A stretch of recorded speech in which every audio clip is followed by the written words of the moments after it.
Mes chers amis, mes chers compatriotes, bonjour. Comme vous le savez, je sollicite le renouvellement de mon mandat de député de la 2e circonscription de Loir-et-Cher à l'occasion des présentes élections législatives. Ce mandat, je sollicite son renouvellement aux côtés de Jordan Bardella et de Marine Le Pen, bien entendu, pour redresser notre beau pays, notre chère France, et pour mettre un terme à 7 années de brutalisation de la société française et de la nation et de l'État par le macronisme.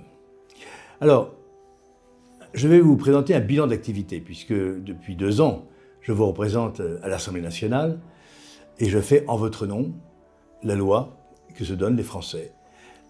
Et je contrôle également le gouvernement, comme tous les députés, et j'évalue également les politiques publiques. C'est ce que fait un député à Paris.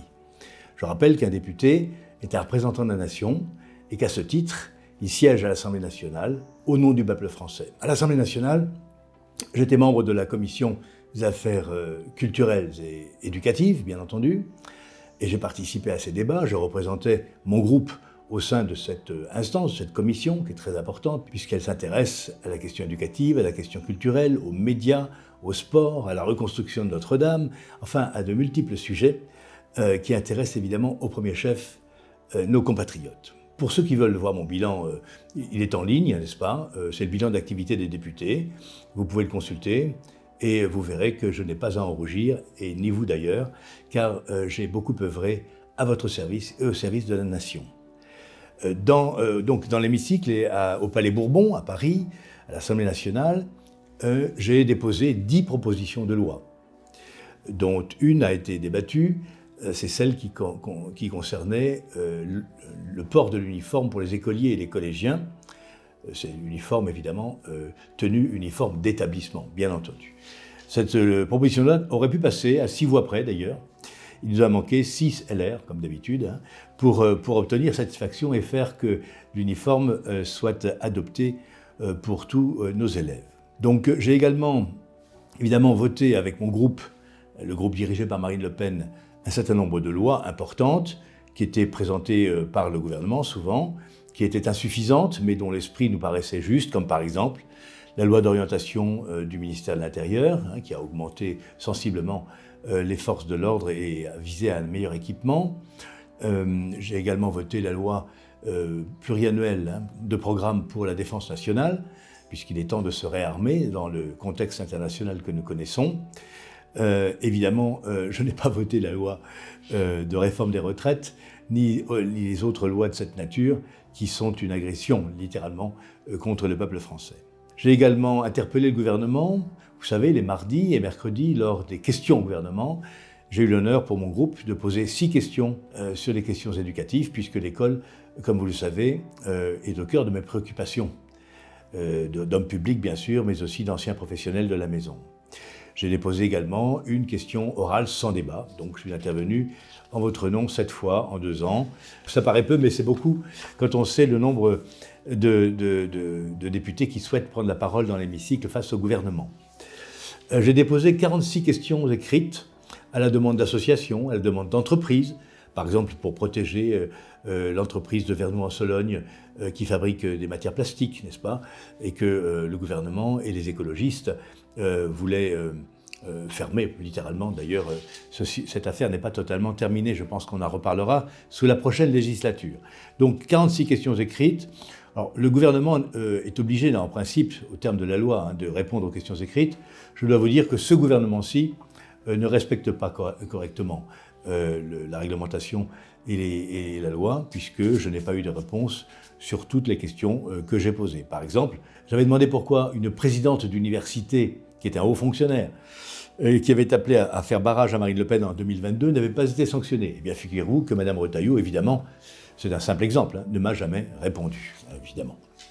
Enfin bon, j'attendais tout de même qu'elle respecte la loi, mais cette dame, manifestement, est au-dessus de ces choses-là.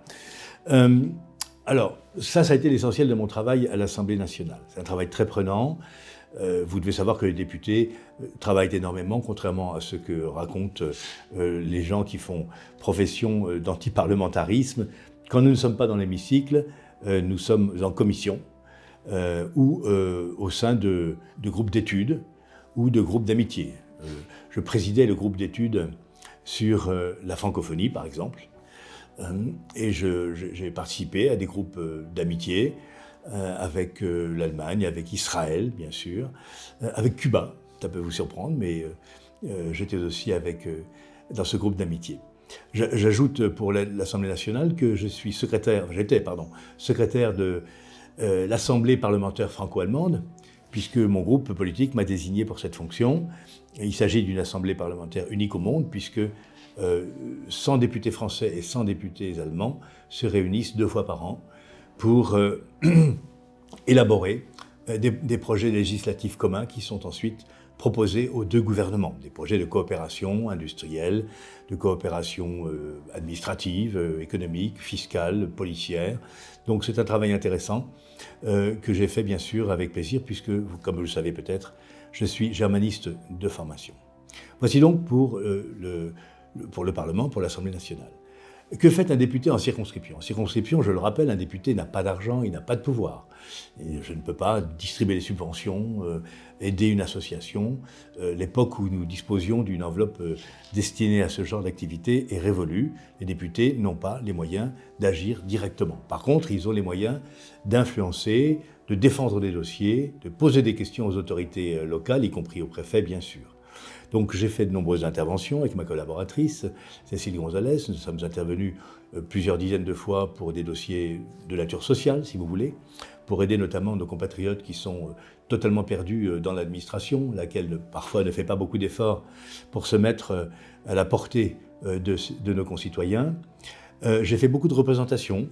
J'ai les chiffres ici. Alors, vous voyez, 20 visites d'entreprise, 21 inaugurations, 25 cérémonies patriotiques et 58 rencontres et cérémonies avec les maires de circonscription. Donc, étant moi-même évidemment patriote, comme vous le savez, j'ai essayé d'être présent à toutes les cérémonies patriotiques possibles pour moi, en fonction de l'agenda, bien sûr.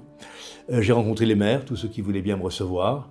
Tous ne l'ont pas fait, ça les regarde, mais beaucoup l'ont fait, bien sûr. Et mes relations avec les élus ont été plutôt fluides, cordiales, généralement, malgré les différences idéologiques, ça n'est pas très grave. Localement, ça n'est pas très grave. Et puis donc, je suis intervenu dans un certain nombre de dossiers particuliers. Je me suis beaucoup intéressé à la question des déserts médicaux parce que notre département, comme toute la région centre, est classé en rouge dans les cartes de l'Agence régionale de santé. Nous sommes dans un désert médical. C'est une grave préoccupation puisque 30% de nos compatriotes n'ont plus plutôt, de médecins traitants. Ils doivent aller aux urgences ou faire appel à des équipes mobiles médicales.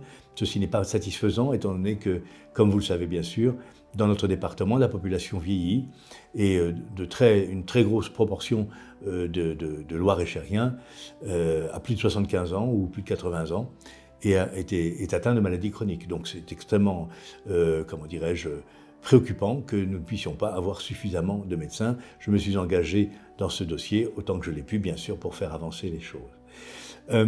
J'ai également défendu l'école publique et les services publics en général.